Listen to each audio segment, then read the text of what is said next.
Olá, meus amigos, sejam bem-vindos a mais uma aula EAD da nossa disciplina de Recursos no Processo Civil.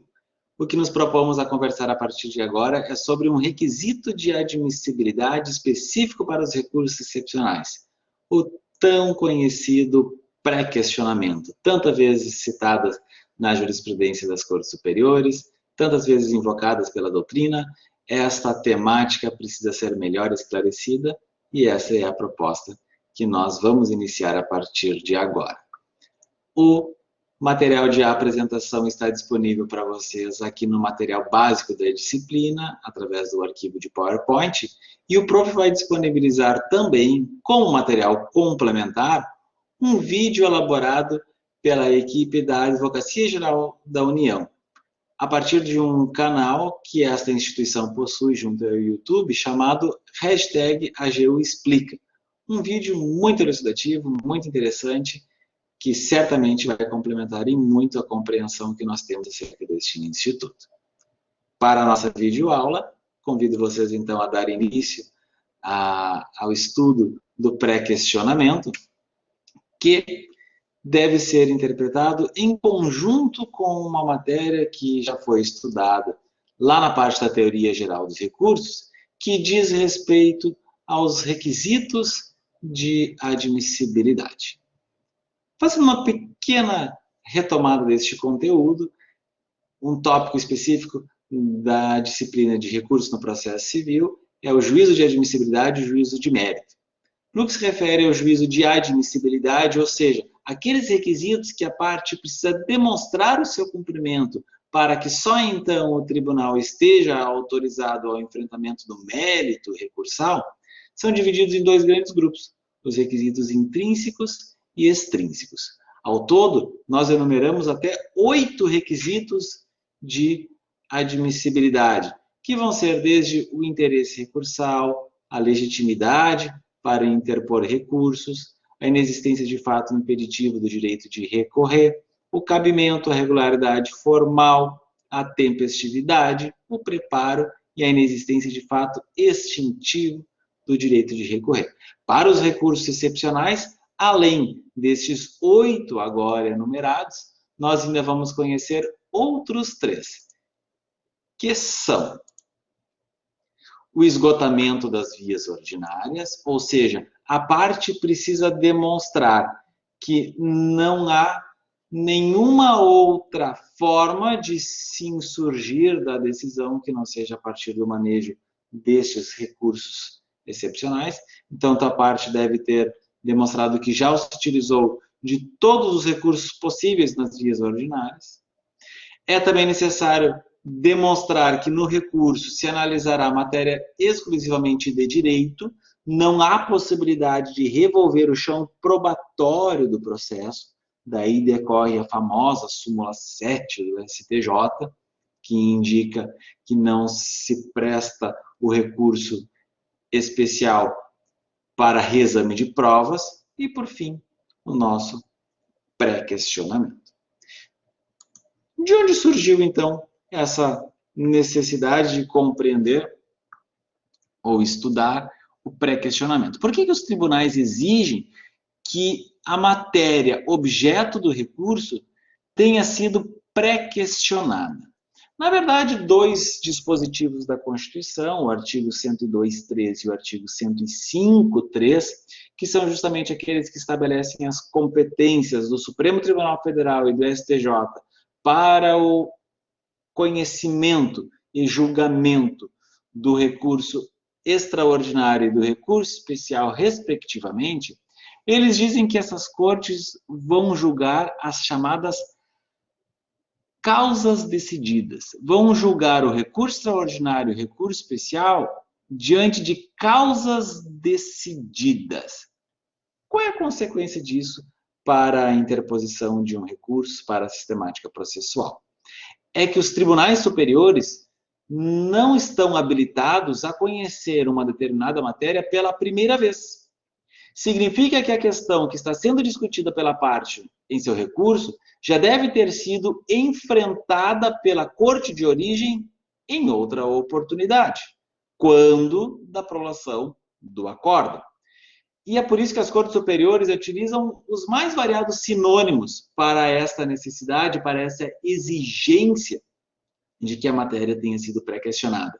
Eles dizem que o objeto recursal deve ter sido ventilado na corte de origem, enfrentado na corte de origem, abordado na corte de origem, ou seja, no acórdão que está sendo objeto de recurso deve ter constado expressamente o tópico que a parte está se insurgindo. Por isso, seria de todo vedado trazer uma matéria nova, uma matéria que não tenha sido enfrentada no acórdão recorrido para conhecimento das cortes superiores. Por quê? Porque a matéria não terá sido pré-questionada, esta causa não terá sido decidida neste tópico, neste particular. Então, a partir destas expressões, previstas no artigo 102 e artigo 105 da Constituição, é que as cortes criaram esta regra do pré-questionamento. Lembrando que no início se estabeleceu a exigência do pré-questionamento a partir de posições jurisprudenciais. É o que nós tão comumente ouvimos falar da chamada jurisprudência defensiva, ou seja, questões que são trazidas pela jurisprudência das cortes superiores, tendo como foco a apresentação de novos requisitos de admissibilidade para a interposição dos recursos excepcionais. Um tema bastante criticado, né? Afinal de contas, a sistemática processual deve ser estabelecida por lei federal e não por interpretação jurisprudencial. Neste caso, a alegação que é dada pelas cortes superiores é de que esta exigência está a partir da compreensão dessas expressões causas decididas, essa situação estaria prevista na própria Constituição Federal. Então, meus amigos, essa é a questão que envolve o pré-questionamento. Então, para a corte poder decidir uma determinada situação, ela deve ter sido pré-questionada na corte de origem, no acórdão que está sendo objeto de recurso. Um tema que muito se discutiu, seja na doutrina, seja na jurisprudência, é o denominado pré-questionamento ficto. E este exemplo que nos é dado por Fred Didier pode ser elucidativo. Digamos que a parte tenha invocado a aplicação de determinada regra legal e o tribunal recorrido ignora a alegação da parte, que por isso opõe embargos de declaração. E esses embargos de declaração não são acolhidos e a omissão persiste. Ou seja, a parte fez o que era exigível, que era a interposição, a oposição dos embargos de declaração, e mesmo assim a corte permaneceu omissa. Por quê? Deixa eu clarear um pouquinho mais esse exemplo do Fred Didier. É muito comum que as partes se utilizem dos chamados embargos de declaração para fins de pré-questionamento. Ou seja, a parte trouxe uma matéria para ser apreciada pelo tribunal e este se omitiu, não enfrentou a tese suscitada pelas partes. Neste caso, cabe embargos de declaração, objetivando o enfrentamento expresso da temática suscitada pela parte, justamente para fins de pré-questionamento. A partir do enfrentamento da temática pela corte de origem, a parte estará habilitada para o manejo do recurso especial ou do recurso extraordinário, dependendo se for matéria constitucional ou infraconstitucional. Vamos imaginar que nós estamos aí vivenciando o dia a dia de um advogado. Imagina que o advogado foi contratado por um cliente justamente para o manejo de uma ação onde ele apresentaria uma tese que supostamente daria guarida à pretensão da parte. Quando o juiz vamos imaginar isso numa petição inicial, e o juiz de primeiro grau, quando prolata sua sentença, ele deixa de enfrentar a matéria, deixa de enfrentar especificamente aquela tese que o advogado foi contratado justamente para se manifestar. Qual a postura do advogado nessa situação? Oposição de embargos de declaração. para quem está no cotidiano forense, sabe que é muito comum os juízes simplesmente proferirem decisões no sentido de que o juiz não é obrigado a enfrentar todos os argumentos deduzidos pela parte, mas apenas aqueles necessários e suficientes a amparar o seu convencimento. Frase já decorada, de tão comum que é no cotidiano forense. A parte ainda insatisfeita apresenta seu recurso de apelação, afinal de contas foi prolatada uma sentença, a sentença era omissa, a parte entrou com embargos de declaração e a partir de agora ela apresenta o seu recurso de apelação. De novo a tese é suscitada e o tribunal, adivinhe, se mantém omisso uma vez mais. O advogado, a esse ponto já um pouco chateado, afinal de contas a sua tese ainda não foi analisada, ele opõe novos embargos de declaração. De novo, os embargos são rejeitados, sob o argumento de que o tribunal não é obrigado a enfrentar todos os argumentos deduzidos pela parte, mas apenas aqueles necessários e suficientes a amparar o seu convencimento. Após essa situação, e após 4 vezes a matéria ter sido invocada e nenhuma delas resultar no enfrentamento pelo órgão jurisdicional, a parte apresenta o seu recurso especial. Qual não é a surpresa? O recurso especial, ele não é admitido por falta de pré-questionamento. Ou seja, a matéria que a parte está apresentando no seu recurso não foi ventilada na corte de origem. O advogado a este ponto certamente já está com bastante indignação diante da situação ora apresentada.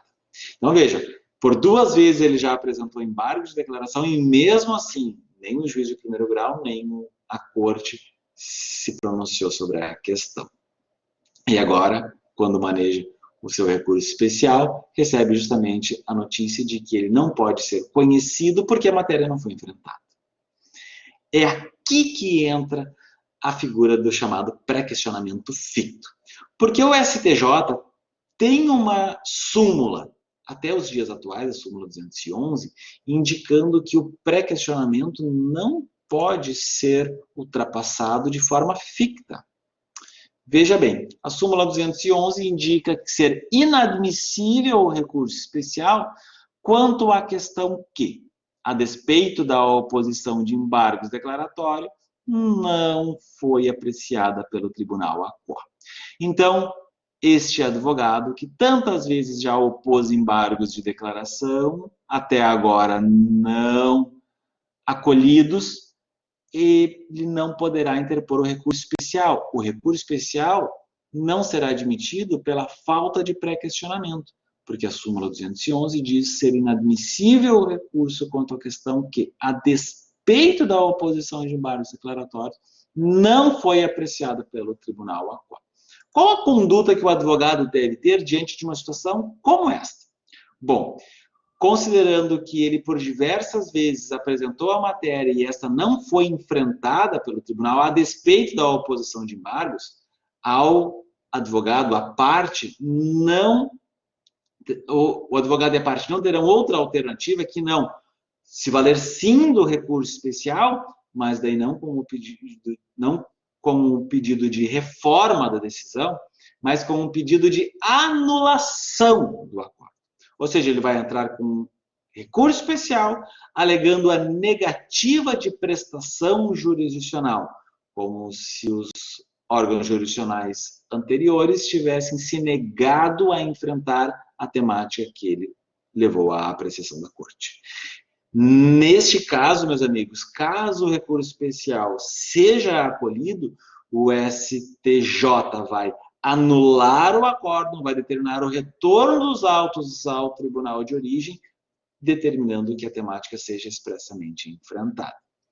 Este vai e vem certamente consumirá muitos anos, fará com que o processo seja procrastinado ainda mais. Então, eu reitero, se a corte de origem não enfrentou a temática, o advogado deveria, de acordo com esse entendimento fixado na súmula 211, a gente já vai estudar uma outra situação logo na sequência, o advogado deveria pleitear a anulação do acordo com base na negativa de prestação jurisdicional. Ele fará isso ou faria isso, a partir do recurso especial. Acontece, meus amigos, volto a dizer, essa súmula 211 ainda está em vigor no STJ. Todavia, o novo Código de Processo Civil trouxe uma sistemática diferente. Acabou positivando o que se denomina pré-questionamento ficto. O artigo 1025 diz que consideram-se incluídos no acórdão os elementos que o embargante suscitou para fins de pré-questionamento, ainda que os embargos de declaração sejam inadmitidos ou rejeitados, caso o Tribunal Superior considere existente erro, omissão, contradição ou obscuridade. Então, justamente para evitar toda esta morosidade que resulta no pedido de anulação do acórdão, o julgamento dessa temática pelo STJ, e caso acolhida, a determinação de retorno dos autos à origem para o enfrentamento específico desta questão, o novo código trouxe essa figura do chamado pré-questionamento ficto, onde não seria então mais necessário o pedido de anulação do acórdão. Toda a temática que a parte apresentou nos embargos de declaração, com o objetivo de pré-questionamento, essa temática se considera incluída no acórdão, justamente para que seja superada a expressão prevista lá nos artigos 102 e 105 da Constituição, é como se a causa tenha sido decidida. Então, esse foi o estudo acerca do pré-questionamento, espero que tenham gostado e nos vemos em mais uma aula. Um grande abraço e até mais.